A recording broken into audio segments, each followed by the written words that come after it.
सियावरी रामचंद्र की जय। पवन सुत हनुमान की जय। तुलसीकृत रामचरितमानस कथा प्रारंभ। रिकॉर्डिंग स्टार्ट होने से पहले सभी देवताओं की स्तुति कर ली गई है। अब राम के प्रिय भक्त हनुमान जी को बुलाते हैं। प्रणवाऊं पवन कुमार, खलवन पावक ज्ञान घन। जासु हृदय आधार, वसई राम सर चाप धरी। तुलसी कृत रामायण, कथा कहूँ अनुसार। रामा कथा कहूँ अनुसार। आय सुवासन लीजियो, विराजियो पवन कुमार। मंगल भवनय मंगल हारी, द्रवंशु दशरथ अजिर बिहारी। तो कल की कथा में हमने सुना था कि सती जी ने अपने पिता दक्ष के यहाँ यज्ञशाला में जाकर योगा अग्नि से अपने शरीर को त्याग दिया। जब यह बात महादेव के दोनों मुख्य गणों ने सुनी तो उन्होंने क्या किया? सती मरनु सुने शंभुगन, लगे करन मख खीस। रामा लगे करन मख खीस। यज्ञ विध्वंस विलोकी भृगु, रक्षा कीन मुनीस। मंगल भवनय मंगल हारी, द्रवंशु दशरथ अजिर बिहारी।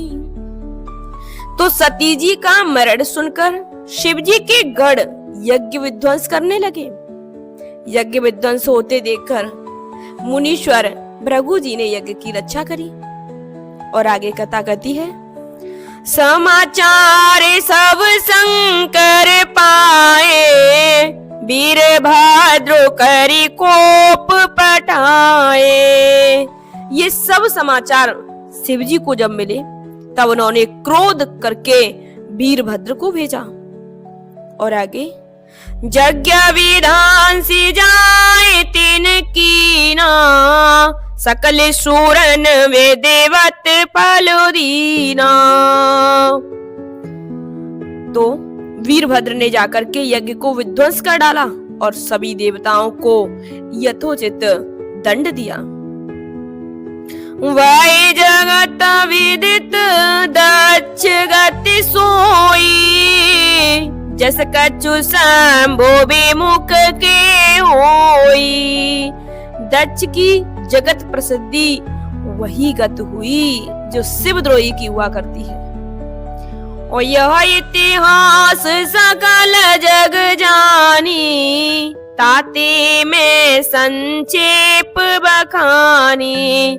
तुलसीदास जी कहते हैं कि इस इतिहास को, इस कथा को सभी जगत जानता है, इसीलिए मैंने इसे संक्षेप में वर्णन किया है। और आगे समझाती हैं। सती मारत हरि सन बरु मांगा, जन्म जन्म शिव पद अनुरागा। कल की कथा में हमने सुना था कि सती जी ने योगाग्नि से अपने शरीर को त्याग दिया, लेकिन मरने से पहले उन्होंने महादेव से यह वचन लिया था कि मैं जन्म जन्म आपके ही चरणों की दासी बनूं, आपकी ही अर्धांगिनी बनूं।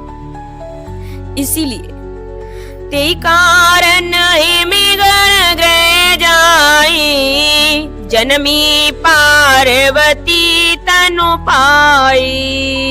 इसी कारण से जो माता सती ने प्रभु से वचन मांगा था, इसी कारण से उन्होंने हिमाचल के घर पार्वती के नाम से जन्म लिया।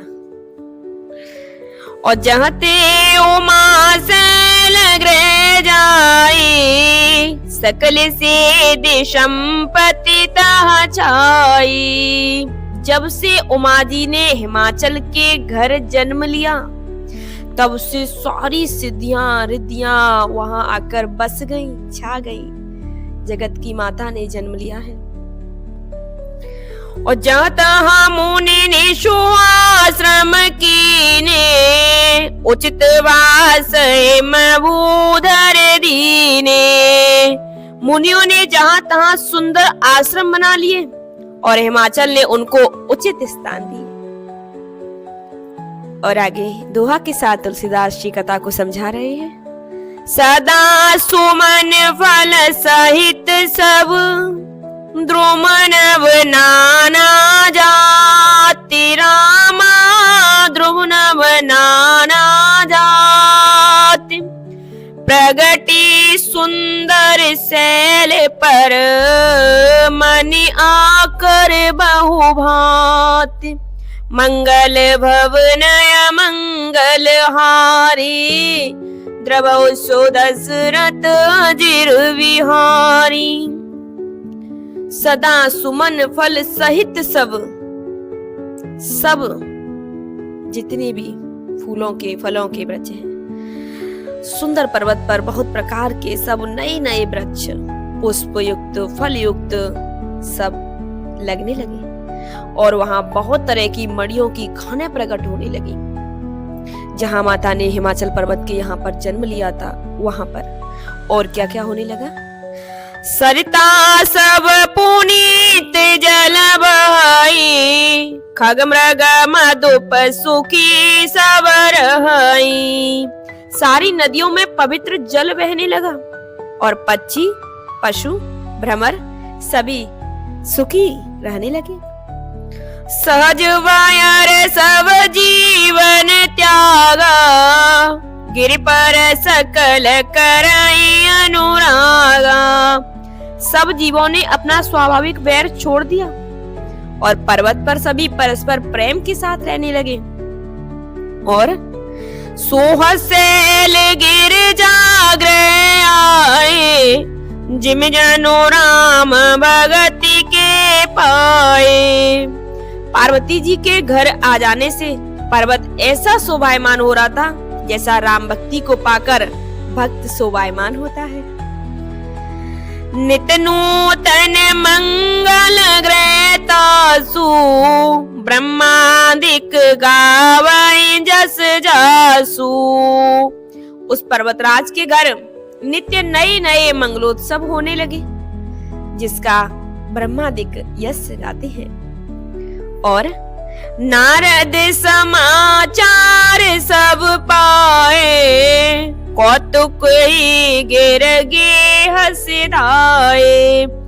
जब नारद जी ने यह समाचार पाया कि हिमाचल राज के यहाँ पुत्री का जन्म हुआ है तब वह हिमाचल के घर जाके पधारे और शैल राज बड़ा आदर कीना, पद पखारे वर आय सुदीना। पर्वतराज ने उनका बड़ा आदर किया और चढ़ धोकर उनको उत्तम आसन दिया। नारद जी को माता पार्वती के माता और पिता ने बहुत आदर किया नारद जी का, उनके पैरों को धोया और उन्हें आसन पर बिठाया। और अब आगे नारी साहित मुनि पद सिरुनावा, चरण सलिल सब भवन सिचावा। तो हिमाचल ने अपनी स्त्री सहित मुनि के चरणों में सिर नवाया। मतलब माता पार्वती के माता और पिता ने नारद जी के चरणों को धोया, उनको आसन पर बिठाया, उनके चरणों में सिर नवाया और जो पैरों को धोने के बाद जो चरणोदक था उससे अपने पूरे महल को छिड़कवाया। और आगे निज सौभाग्य बहुत गिरवरना, सुता बोले मेली मुनि चरना।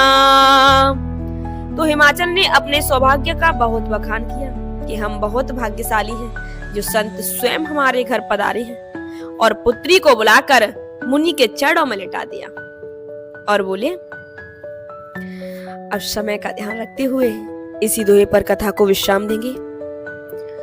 त्रिकालज्ञ सर्वज्ञ तुम, गति सर्वत्र तुम्हारे रामा, गति सर्वत्र तुम्हारे। कहूँ सुता के दोष गुण, मुनिवर हृदय विचारे। मंगल भवनय मंगल हारी, द्रवौ सो दशरथ जिर बिहारी। दीन दयाल विरद संभारी, हरऊ नाथ मम संकट भारी। तो पार्वती जी के पिता हिमाचल जी कहने लगे, हे मुनिवर, त्रिकालज्ञ सर्वज्ञ तुम, आप त्रिकालज्ञ हैं, तीनों कालों के जानने वाले और सर्वज्ञ हैं। गति सर्वत्र तुम्हार, आपकी सर्वत्र पहुंच है। कहूँ सुता के दोष गुण, मुनिवर हृदय विचार। हे मुनिवर, आप मेरी इस कन्या को देखिए, इस पर अपनी दया करें और इसके दोष गुण देख करके, विचार करके हमें बताइए। इस तरीके से अब माता पार्वती नारद जी के सामने है और नारद जी कल माता के भविष्य में क्या लिखा है, क्या उसके ललाट में है, क्या उसके भाग्य में है, कल की कथा में बताएंगे। तो आइए और सभी देवताओं को विदा करते हैं। कथा विसर्जन होई अब, सुनो वीर हनुमान रामा, सुनो वीर हनुमान। जो जन जहाँ से आयो, सादर करो पयान। यथा समय फिर आइयो, तब हम करें प्रणाम। श्री रामायण में कुंठ में, सदा करो विश्राम, सदा करो विश्राम। मंगल भवनय मंगल हारी, द्रवौ सो दशरथ अजिर बिहारी। दीन दयाल विरद संभारी, हरऊ नाथ मम संकट भारी। अब प्रभु से हाथ जोड़कर विनती करें, अब प्रभु कृपा करो जी भांति। सब तजे भजन करो दिन राति, सब तजे भजन करो दिन राति। सब तजे भजन करो दिन राति। बोलिए श्यावर रामचंद्र की जय, पवन सुत हनुमान की जय।